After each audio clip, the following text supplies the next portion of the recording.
Hi ಸ್ನೇಹಿತರೆ, ಶಾನ್ ಕನ್ನಡ ಚಾನಲ್ಗೆ ಸ್ವಾಗತ. ನುಗ್ಗೆಕಾಯಿ ಸಾಂಬಾರ್ ನಾರ್ಮಲ್ ಆಗಿ ಎಲ್ಲರೂ ಮಾಡ್ತಾ ಇರ್ತೀರ ಅಲ್ವಾ? ಇವತ್ತು ಒಂದು ಸ್ಪೆಷಲ್ ಆ್ಯಂಡ್ ಟೇಸ್ಟಿ ಆಗಿರುವಂಥ ನುಗ್ಗೆಕಾಯಿ ಮಸಾಲ ಗ್ರೇವಿ ಮಾಡೋದನ್ನು ನೋಡೋಣ.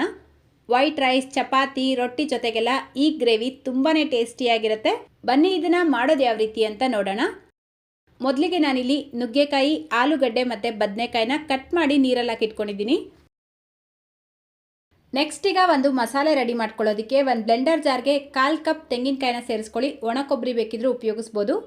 8 ರಿಂದ 9 ಗೋಡಂಬಿ, 2 ಟೇಬಲ್ ಸ್ಪೂನ್ ಬಿಳಿ ಎಳ್ಳು, 2 ಟೇಬಲ್ ಸ್ಪೂನ್ ಗಸಗಸೆ ಸೇರಿಸ್ಬಿಟ್ಟು ಇದಕ್ಕೆ ಸ್ವಲ್ಪ ನೀರು ಹಾಕಿ ನುಣ್ಣಗೆ ಪೇಸ್ಟ್ ಮಾಡಿ ತೆಗೆದಿಟ್ಕೊಳ್ಬೇಕು. ನಂತರ ಈಗ ಗ್ಯಾಸ್ ಸ್ಟವ್ ಮೇಲೆ ಒಂದು ಪ್ರೆಷರ್ ಕುಕ್ಕರ್ ಇಟ್ಕೊಂಡು 4 ಟೇಬಲ್ ಸ್ಪೂನ್ ಎಣ್ಣೆ ಸೇರಿಸ್ಕೊಳ್ಳಿ. ಎಣ್ಣೆ ಬಿಸಿಯಾಗಿದ್ದ ತಕ್ಷಣ 1 ಪೀಸ್ ಚಕ್ಕೆ, 4 ಲವಂಗ, 2 ಏಲಕ್ಕಿ, ಸಣ್ಣದಾಗಿ ಕಟ್ ಮಾಡ್ಕೊಂಡಿರುವಂಥ ಮೀಡಿಯಂ ಸೈಜ್ದು 2 ಈರುಳ್ಳಿನ ಸೇರಿಸ್ಬಿಟ್ಟು ಫ್ರೈ ಮಾಡ್ಕೊಳ್ಳಿ.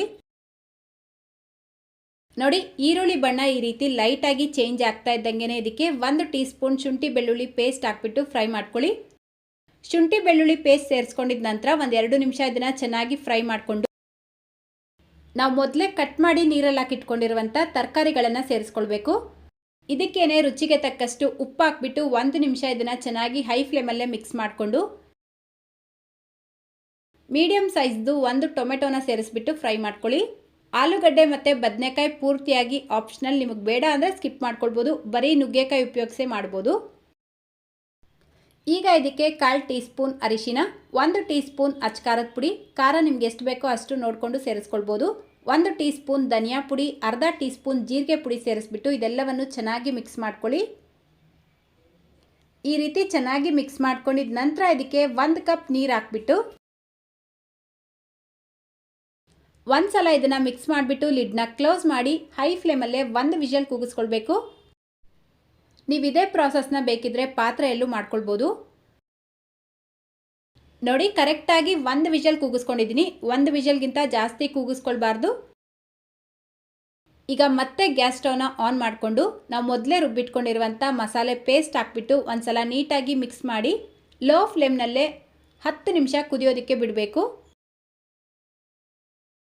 ನೋಡಿ, ಒಂದು 3-4 ನಿಮಿಷಕ್ಕೆ ಒಂದು ಸಲ ಲಿಡ್ ಓಪನ್ ಮಾಡಿ ಈ ರೀತಿ ಮಿಕ್ಸ್ ಮಾಡ್ಕೊಳ್ತಾ ಕುದಿಸ್ಕೊಳ್ಬೇಕು. ಕರೆಕ್ಟಾಗಿ 10 ನಿಮಿಷಕ್ಕೆ ನೀವು ನೋಡ್ಬೋದು ಗ್ರೇವಿಯಿಂದ ಯಾವ ರೀತಿ ಆಯಿಲ್ ಸಪ್ರೇಟ್ ಆಗಿದೆ ಅಂತ. ಈ ರೀತಿ ಎಣ್ಣೆ ಸಪ್ರೇಟ್ ಆದಾಗಲೇ ನೀವು ಮಾಡುವಂಥ ಗ್ರೇವಿ ಟೇಸ್ಟ್ ಕೂಡ ಚೆನ್ನಾಗಿರುತ್ತೆ. ಲಾಸ್ಟಲ್ಲಿ ಇದಕ್ಕೆ ಅರ್ಧ ಟೀ ಸ್ಪೂನ್ ಗರಂ ಮಸಾಲ, ಅರ್ಧ ಟೀ ಸ್ಪೂನ್ ಕಸೂರಿ ಮೆಥಿ ಹಾಕ್ಬಿಟ್ಟು ಮಿಕ್ಸ್ ಮಾಡ್ಕೊಳ್ಳಿ. ಈಗ ಸ್ವಲ್ಪ ಕೊತ್ತಂಬರಿ ಸೊಪ್ಪನ್ನ ಸೇರಿಸ್ಬಿಟ್ಟು ಒಂದು ಸಲ ಮಿಕ್ಸ್ ಮಾಡಿ ಗ್ಯಾಸ್ ಫ್ಲೇಮ್ನ ಆಫ್ ಮಾಡಿಕೊಂಡ್ರೆ ಎಷ್ಟೋ ರುಚಿಯಾಗಿರುವಂಥ ನುಗ್ಗೆಕಾಯಿ ಮಸಾಲ ಗ್ರೇವಿ ರೆಡಿಯಾಗತ್ತೆ. ಚಪಾತಿ, ರೊಟ್ಟಿ, ರಾಗಿ ಮುದ್ದೆ, ವೈಟ್ ರೈಸ್ ಜೊತೆಗೆಲ್ಲ ಈ ಗ್ರೇವಿ ತುಂಬಾ ಚೆನ್ನಾಗಿರುತ್ತೆ. ಸೊ ಮಿಸ್ ಮಾಡ್ದಿರ ಒಂದು ಸಲ ಈ ಗ್ರೇವಿನ ಟ್ರೈ ಮಾಡಿ ನೋಡಿ, ಖಂಡಿತ ನಿಮ್ಗೆ ಇಷ್ಟ ಆಗುತ್ತೆ.